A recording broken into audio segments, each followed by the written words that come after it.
Hello, everybody. Welcome to episode 2 of our video chat series of our campaign KhoyaBachpan. Today, we have with us the very intelligent and thoughtful Mr. Pratik Aggarwal. Pratik is the executive director of ASTHA and will share his experiences of working with children with disabilities at the grassroots. Thank you for joining us today, Pratik. Thank you. Thank you so much, sir. You've been in the sector for a long time and have worked extensively with children with disabilities. Would you like to share some of their experiences of accessing the education system? Yeah. Thanks. Thanks, Kavya. So, I mean, in context of the study, I think what we are majorly doing is looking at the intersections of health, education, and rehabilitation. In terms of education, I think I want to start by putting a bit of context on where our families in Delhi and what happens to them. So ASTHA works with families and children in urban slums and resettlement colonies of Delhi. And we see a lot of families have migrated from states like UP, Bihar, West Bengal, Odisha, and far, far away from their extended family resources, comfort, agricultural lands, and living a precarious and difficult lives here in urban slums. And our data as well as various other independent researchers have shown that health seeking remains a major issue, remains a major concern and reason for families who have migrated to the city. So I mean that's the context we are in where Asta works. The families are under acute stress. They are constantly seeking out information on what to do with the child. And health system remains the first point of contact for the family. In terms of education, if we look at the first 5 to 6 years of a child's life, if we look at early intervention, I think ASTHA's experience over the last 3 decades have shown that the flagship scheme for young kids in India, which is the ICDS, has not really been able to include children with disabilities. If one looks at data, we see that around 10 to 25% of kids at 5 to 6 years of age, it's just 10 to 25% who are accessing either Anganwadi schools or any age appropriate institution, which puts children at a very, very which puts children at it's not a head start, but puts children at a backseat if we compare it to the non-disabled peers. So I think that's the first thing, because if kids don't get the early stimulation, kids don't get early intervention, and they don't get the preschooling in first 6 years of life, I think they're far behind in comparison to other kids. So I think that's one. What happens for schools is that because kids miss out on these crucial 5 to 6 years, they enter schools at a very, very late age. So you would see a child with disability entering a school at 8 years of age, entering a school at 9 years of age, which again puts them at a disadvantage. So I mean, what we see on ground, that the foundational years of a child's life are compromised, and the entrance at the education system is often compromised. If we look at kids who do try, who get managed to enter the schools at the right age, it's a long and arduous journey. From a cramped small home in urban slum on a second floor to go to a doorstep of a mainstream public school, it takes around 6 to 8 months. Imagine it takes around 6 to 8 months for us as community workers just to convince, build hope, build resilience, convince their teachers, convince their families, convince the community, make things accessible for a child to go to the doorstep of a school. I mean, inclusion, learning standards is a far end stage. So that's the second point, that it remains a tricky, arduous, long journey for families and child to go to the doorstep. The RBWD and the RTE and what's happening in Delhi, I think the narrative is that there will be non-denied, and I think we are moving in the right direction. But there's still a lot of neglect, still a lot of denial, still a lot of abuse, and kids are battling with that. The final thing here, Kavya, is if at all a child with disability uh, gets into a classroom with other kids, one really needs to answer what is inclusion. Because we see a lot of kids in ASTHA who do enter schools who are into classrooms, but they're either sitting in the resource centers or they're either coming to schools for twice or thrice a week, or the family being the mother, usually the mother who's the primary caregiver, she being asked to sit with the child. So that remains a major issue. And what happens when a child, what happens in a midday meal? I mean, does a child eat meals with other non-disabled peers? Does a child with disability also enjoy a yoga day? Does a child with disability also play sports? So I think beyond learning, we're also trying and navigating that how does one define inclusion, and what happens to children with disabilities in education system. So yeah, it's a long winding road, but I think we're slowly getting there. Absolutely. And your point about learning expanding beyond just textbook knowledge and just beyond the boundaries of the classroom is so important because it stands still at just the inclusion of children with disabilities in the classroom. But are they really participating in sports? Because when I was in school, I remember that there was nothing as inclusive sports. Even if the teachers wanted to include me because I was the only child with a disability in the entire school, then their efforts would really stall at just playing chess because that was the only option available there. Okay, but here also, the choice that a child with disability wants, even they want to play football, so be it in a wheelchair, so that perspective and mindset has to be instilled. And absolutely, I agree with whatever you're saying. um, you also talked about healthcare being the first intersection of the child with the society. Would you like to share their experiences with respect to healthcare? Sure, sure. Um, with, I think it's with young kids, Kavya, that health and education really intersect, because what we're experiencing is, as I was saying, that health seeking, I mean, after marriage, even in the largest data, we see that health seeking is a major issue of migration in India, regardless. And migration from villages, from tier three, tier two towns to cities like Delhi becomes a major concern.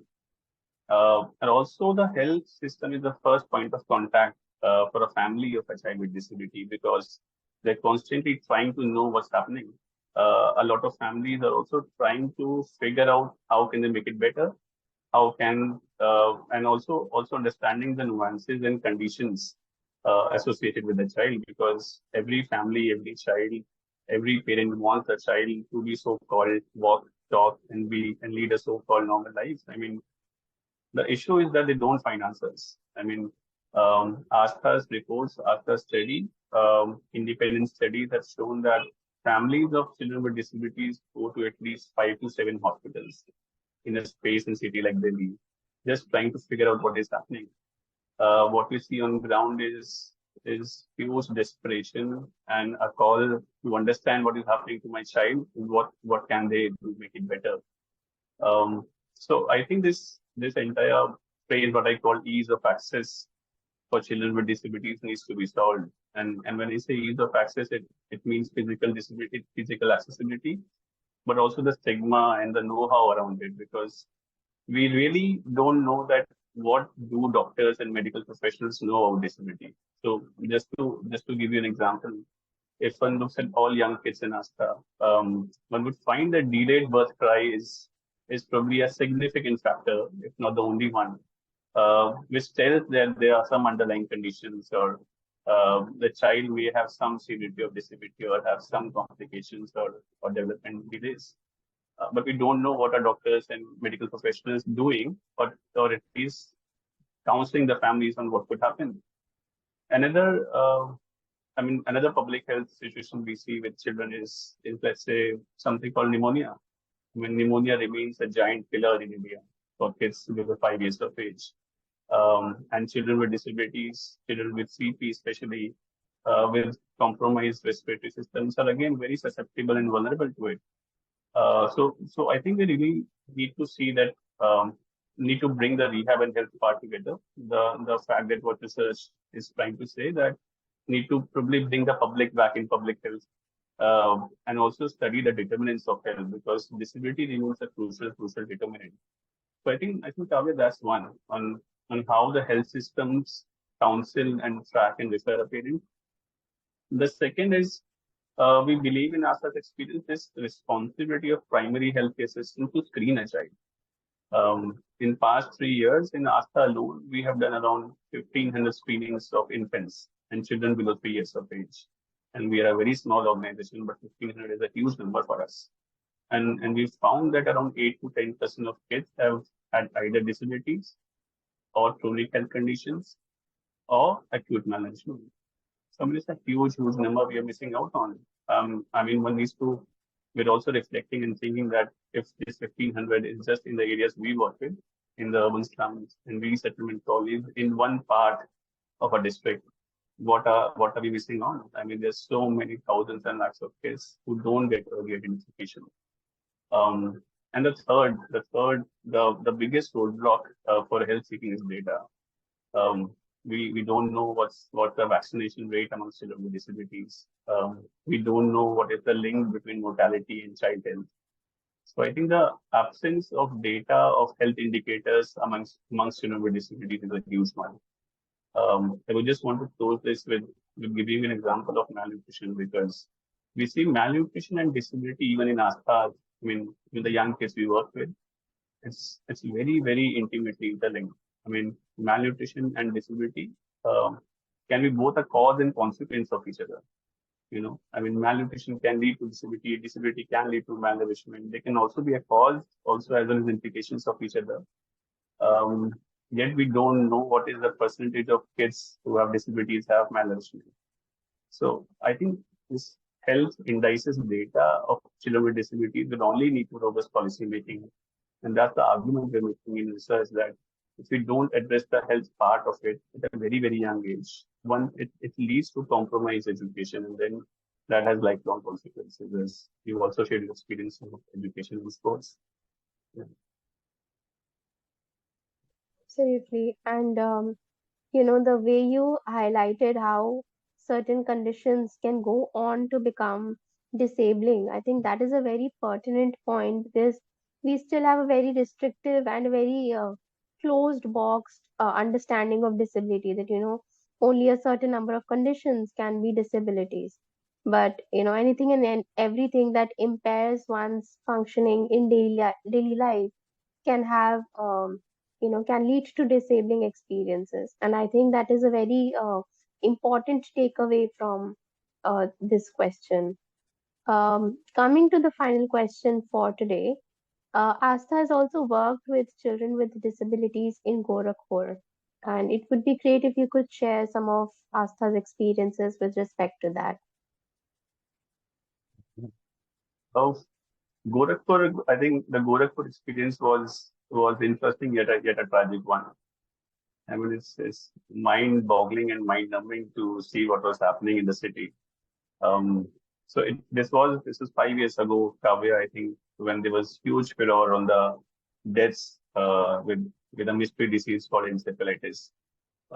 So where we work was right in the districts of Gorakhpur and Maharashtra, and which had 70 to 80% of country's cases of encephalitis. Japanese encephalitis is a mosquito-borne viral disease. I mean, there are various factors which can interplay. So leading to geography, growing of having rice paddy fields, sanitation. So there are multiple factors which can lead to the disease. The the startling point was that it was a very fatal disease. I mean, out of every 100 kids, 30 would not survive. When we would go to Gorakhpur, the daily count of deaths was on lips of everyone. I mean, even the cab drivers and the restaurant, there used to be conversations and debates that how many kids have died because of encephalitis. So it's a disease which has huge base fatality rates. Something which has not been underlined and where we were working is the onset of disability by. I mean, you'll be surprised, but the World Health Organization says that up to 71% of kids who survive by the disease have a chance of getting disabilities. So I think it's tragic because I mean there were kids who were losing their lives, but there was just no tracking, and that's what the research says that if at all a child gets a disabling disease like encephalitis, who does the tracking? Because we have a, what I say in Hindi, we have a huge tie between the health and rehab systems and children falling between the cracks. And there was just no tracking. So how does the health system respond to a child getting and acquiring disability? And how does the health system refer the child to various civil society organizations or rehabilitation mechanisms? I think the Gorakhpur experience is for me, what the study is all about, because that's right in the intersections of health, education, and rehabilitation. And we need to bring in and have convergence of the three systems. Otherwise, our kids will keep suffering. And I think it's like it's falling between those cracks of policy gaps. If we don't have convergence of health, education, and rehabilitation. Although the situation of Gorakhpur and separatists across the country has better, but I think it's interesting to see health conditions which leads to daily life being compromised and and acquiring disabilities because of the business. Right, absolutely. I think we're all waiting for times when we don't have to have such conversations, and Yeah, issues of children with disabilities, of people with disabilities, are taken into cognizance without any specialized focus on them. So thank you so much, Pratik, for sparing your time. It has been a very insightful and very knowledgeable conversation. Listeners, that brings us to the end of the second episode. We hope the conversation helped you see the unseen realities of children with disabilities. ASTHA's report on navigating health and education, exploring the journeys of children with disabilities and children requiring regular medical care, launches on October 6th. Please mark your calendars. The launch will be live streamed on Facebook. Stay tuned for more updates. We'll see you next week with a new guest and some more crucial insights into children with disabilities. In case you missed our inaugural episode, please feel free to watch it on our social media platforms. Thank you so much and take care.